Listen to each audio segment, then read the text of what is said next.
my beloved Boss Mike Severa.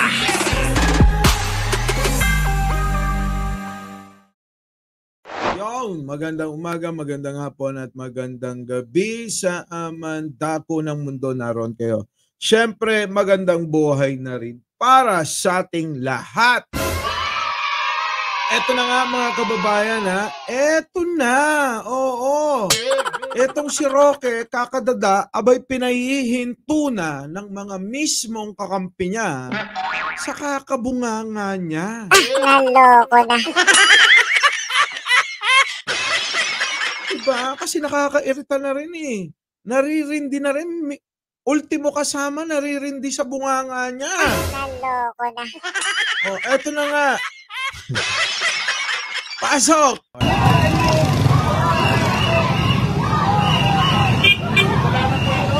Ngayon, lahat ng maisip, magkakaroon ng marsya. Dahil hindi tayo pinapayagang mag-rally sa mga freedom parks. Marsya tayo sa sibat nang makita tayo ng buong sambayanan. Pero ako, mga taga-Dumaguete, sama na kayo. Punta na kayo sa Quezon Park. Kung saan tayo magtitipon-tipon ng mapayapa para marinig ang ating mga hinaing. Kita nyo? Alam nyo kung bakit? Naloko na. Alam nyo kung bakit yung pinahihinto? Kasi sa kakabunganga niya, lalong napapahamak ang mga Duterte. Naloko na. Oo. O, ulitin natin ha. Kasi isa rin ito, sabagay pare-parehas naman silang desperado, no? Desperado na rin si Roque na makakuha ng atensyon ng tao. Naloko na. Bakit? Boss Mike, ganyan siya. Abay, kailangan niyang manalo kasi wala na siyang papel sa gobyerno. Naloko na. Kailangan talaga nga magsipag. Oo, di bali ng pumayat. Kasi malaking taba naman yung mawawala eh. Naloko Kailangan na. gawin. Diba? Oh, kaya ganyan yan. Nag-iingay ng nag-iingay. Naloko na. Ayaw na nga kayo ng tanggapin ng mga tao eh. Naloko na. Diba? Ayaw sila tanggapin ng mga tao, mga boss. Kahit saan magpunta itong mga to, parang sinusuka na nga eh. Naloko na. Di ba nila nararamdaman na parang wala nang dating ang tao sa kanila? Naloko na. Kala mo mga may papel pa. Feeling tuloy daw niya, spokesperson pa rin siya ni Duterte. Naloko na. Wala yan. Wala na si Duterte sa Malacanang. Pero ikaw, ingay ka pa rin ng ingay. Naloko na. Marsya tayo sa sibat nang makita tayo ng buong sambayanan. Mukhang nakikita naman kayo ng buong sambayanan, kaya lang negatibo yung epekto para sa inyo. Naloko Diba? na. Negatibo. Ilan lang yung inyong mga nauuto dyan. Oo. Ilan lang eh. Pero ako, mga taga-Dumaguete, sama na kayo. Punta na kayo sa Quezon Park. Kung saan tayo magtitipon-tipon ng mapayapa para marinig ang ating mga hinaing. O, kita mo, nag-anyaya pa. Yung mga taga-Dumaguete daw, pumunta daw kayo doon sa kung anong park yan. Naloko na. Para daw sama-sama sa kanilang hinaing. Sa kanilang hinaing. Kanila lang yun, huwag kayo sumama, hoy! Naloko na. Diba? Wag na kayong sumama. Huwag kayong sumama dyan. Hinaing lang nila yun eh. Dinadamay lang kayo. Halatang halata. Di ba? Halatang halatang dinadamay lang kayo ni Roque Naloko na. sa kanyang pansariling interes. Sige.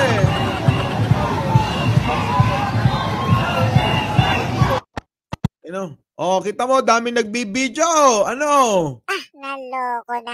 Kailangan nga na maikalat yung video ni Roque. Kailangan mo yun, picture.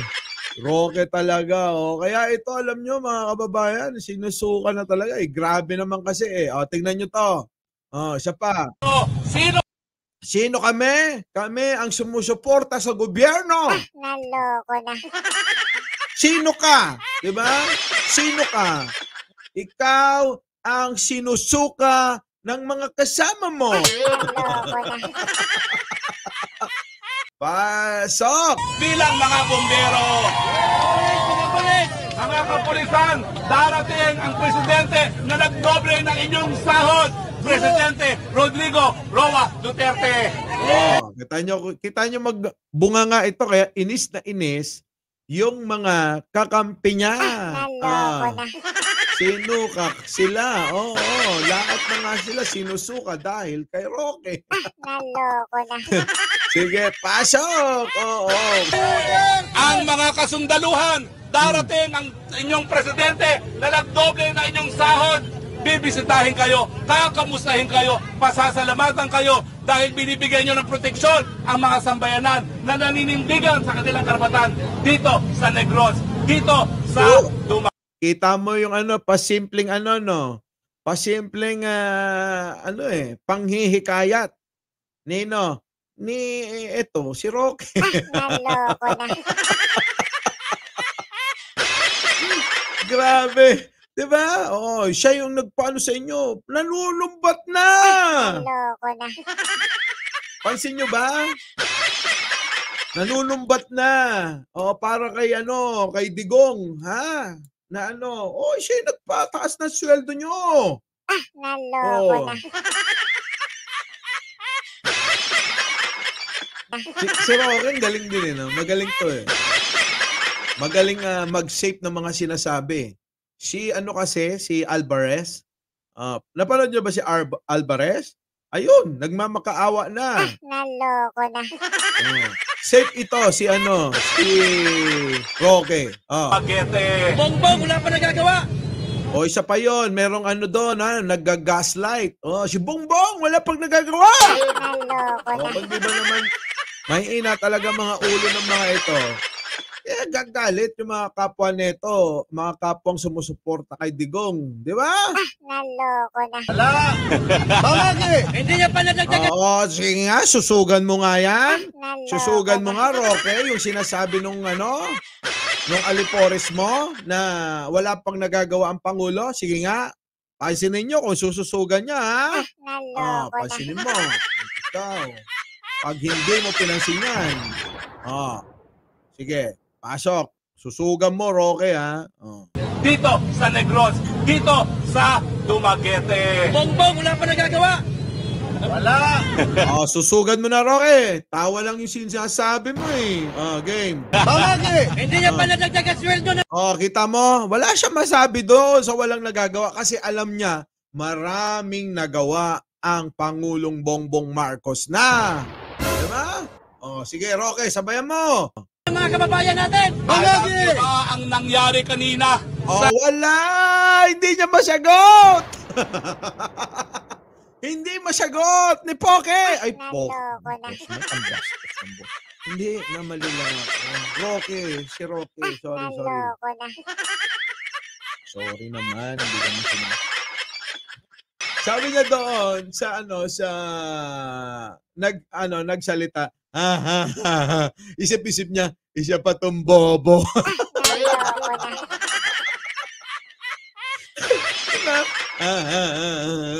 Isa ka pang bobo. Bobo, maraming nagawa ang Pangulo. Nandito lang ako nagsasalita kasi kailangan ko mapansin ako. Naloko na.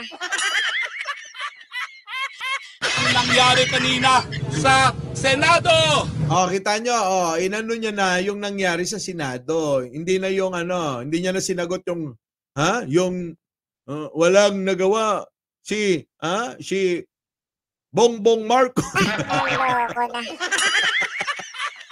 Hindi masagot ni Roque, mga kababayan, ha? Hindi nasagot. Sige, pasok. Alam niyo ba ang nangyari kanina sa Senado? Senado ang binanggit, wala na yung sagot. Alam nyo, ako mga boss, mas gugustuhin ko ng mababa ang sweldo. Hindi naman mababa. Yung tamang sweldo, at mura ang bilihin. Tandaan nyo yan. Mababa sweldo, tama yung sweldo, oo. Pero mura lahat ang bilihin. Dapat ganon, di ba? Ganon din yan eh. Bakit, Kanyo? Hindi naman tumataas ang value ng pera natin eh. Naloko na. Diba? Hindi naman tumataas eh. O, punta kayo ng ibang bansa. Punta kayo ng kita nyo. Yung pera natin, kundi 50 beses na doble, 60 beses na doble sa kanila. Naloko na. Pag pumunta kayo ng ibang lugar, kundi doble, triple, at maraming doble. Naloko na. Asa ko yan, ganyan, takpan mo na lang ang mukha mo. Animal ka. Naloko na. Pabaran na ng impeachment ni Estrada. Ayan na. Abay, kita nyo, niya na, i-example niya na, ihalimbawa niya na yung naging impeachment ni Estrada. Bakit? Kasi talagang gusto nilang kopyahin yung yung nangyari kay dating Pangulong Erap. Naloko na. Pansinin nyo, ha? Pansinin nyo. Itong si, okay. Pabaran na ng impeachment ni Estrada. Hindi nila binuksan ang pangalawang envelope. Hindi nila tinanong ang mga tanong tungkol sa pinagbabawal na droga. Kita nyo? Gusto nilang gano'n ang gawing kopyahin yung nangyari kay dating Pangulong Erap Estrada. Naloko na. Gusto nilang galitin ang taong bayan. Mahuhuli nyo sa bunganga eh. Tama si Trillanes eh. Sa plano nila, gagayahin nila yung ginawa kay Erap. Gusto nilang galitin yung taong bayan sa pamamagitan ng pagtitestify ni Calvo Naloko na. sa Senate hearing na ginagawa at chairman si Calvo. Dalawang Calvo yun. Si Bato. Diba? Yun eh. Naloko na. Ang nakaupong presidente. Pero dahil sa kanilang ginawa, lalong nagagalit ang taong bayan, lalong namumuo ang suspetsa ng ating presidente. Wala sa tamang pag-iisip habang siya'y nagdedesisyon kung eleksyon na Roque? Naloko na. Dinala mo na kay Pangulong Bongbong Marcos eh. Senate hearing lang yung sinasabi mo, biglang desisyon na ni Pangulong Bongbong Marcos yun. Naloko na. Kaya nagagalit yung mga kasama mo. Ikaw talagang may kasalanan. Kaya sila lumulubog lalo. yes, ang ating mga kapwa Pilipino. Sino kayo? Sino dito sa Negros ang nais magkagera ang mga Pilipino? Wala naman, kahit naman tatanungin mo na buong Pilipinas kung merong may gusto ng gera, Roque. Naloko na. Walang may gusto niyan. Kayo lang ang may gusto eh. Ginagamit niyong propaganda ang gera para magalit ang taong bayan, para mag-alsa ang taong bayan, para takutin ang mga sundalo at kapulisan sa propaganda nyo. Naloko na. Sa tamang pag-iisip habang siya'y nagdedesisyon kung ang mga Pilipino'y mamamatay sa gera. Sa gera na wala namang interes ang ating mga kapwa Pilipino. Sino kayo? Sino dito sa Negros ang nais magkagera ang mga Pilipino? Wala! Sino ang nagnanais na magkaroon ng kapayapaan? Wala! Ayan, no. Dapat nga, Roque, alam mo, makinig ka. Dapat nag-mascot ka daw. Kasi para para mas kapansin-pansin ka. Naloko na. Sabi ni Jerry Ramil. Naloko na.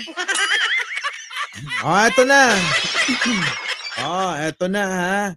Muli, Mike Cervera po, laging nagpapaalalang mahalin natin ang ating kapwa. Ipagdasal natin lagi ang ating bansa. Magandang umaga, magandang hapon, at magandang gabi sa mandako ng mundo. Naroon kayo. Siyempre, magandang buhay na rin para sa ating lahat.